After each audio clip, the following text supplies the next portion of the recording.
All right, welcome back to the channel. It's your boy Fanon, and in this video, we have an update. I've been doing a series of videos on some federal investigation that I've been told is going on, and I think we have some news that became public that I think is very closely related to it, and that is something coming from the Association of Boxing Commissions, which is related to and empowered by the U.S. government to oversee boxing in U.S. and also they oversee boxing in Canada. So they wrote a very stern note, which to me is evidence of the pressure that is going to be put on boxing for a lot of funny stuff that is affecting gambling. Let's talk about that in this video.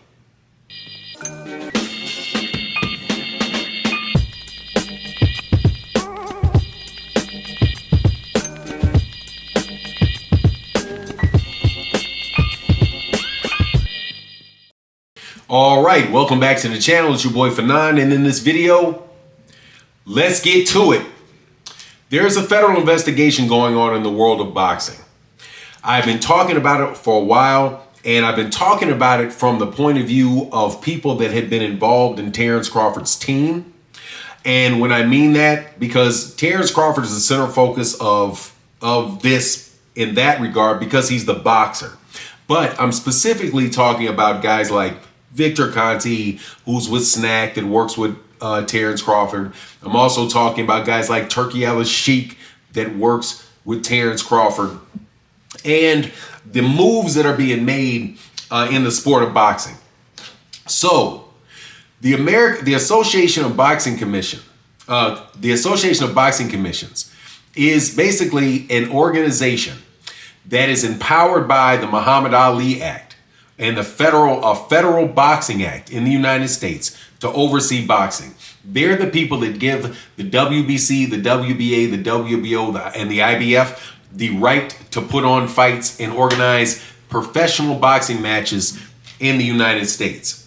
So I had at a point had a conversation through a person with the ABC. It's short, it's ABC, and it was around BoxRec and the fact that BoxRec had removed the WBA from BoxRec.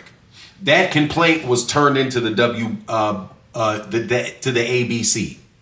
So now you have them putting out a letter that says that basically we got a big problem because people are using and putting on events or talking about putting on events and calling them professional boxing matches that are not professional boxing matches. Professional boxing matches have to have certain standards. Standards include the length of the round.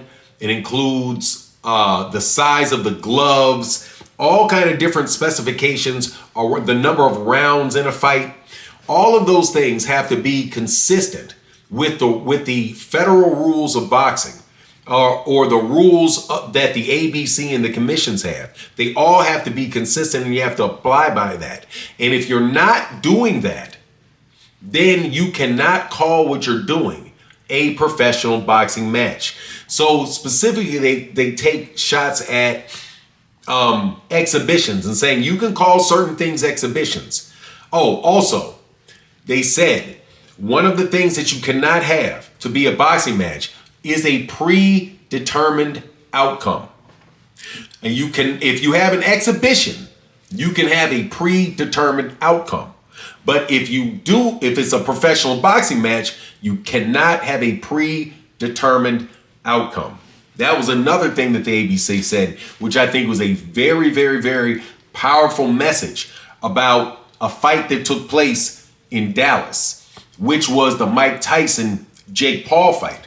Because when I'm in Texas, I know people in the police force, and there were people in the police force that were talking, that were saying that a lot of people were complaining about that fight, that left that arena and thought that that was a fixed fight.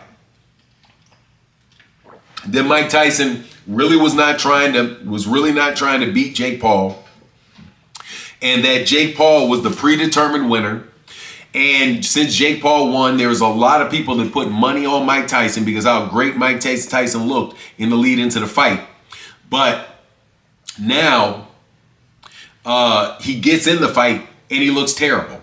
So that was complaints going on specifically about that fight. And I'm saying that's just one example of that situation. You also had Turki Al-Sheikh that literally did get busted given the rounds, given the number of points that his fighter was down on a card in Saudi Arabia.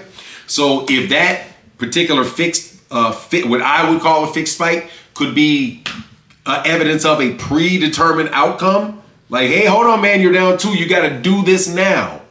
Is that a predetermined outcome? That particular outcome? See, with the note that the ABC sent is so widespread, it even mentioned gambling, the effect that these things have on gambling, and related it to gambling, specifically said gambling in it, and the trust that people have when they are out gambling their money on these sports, right? They mentioned that, yeah, you can't do these things, affect fights like this, while people are gambling on the fight.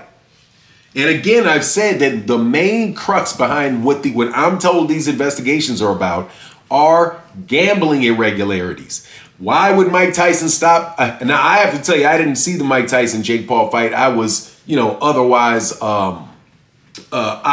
preoccupied. However, my understanding was that Mike Tyson and Jake Paul, pretty much at the end of the fight, it didn't really look like much. It didn't look like a real fight.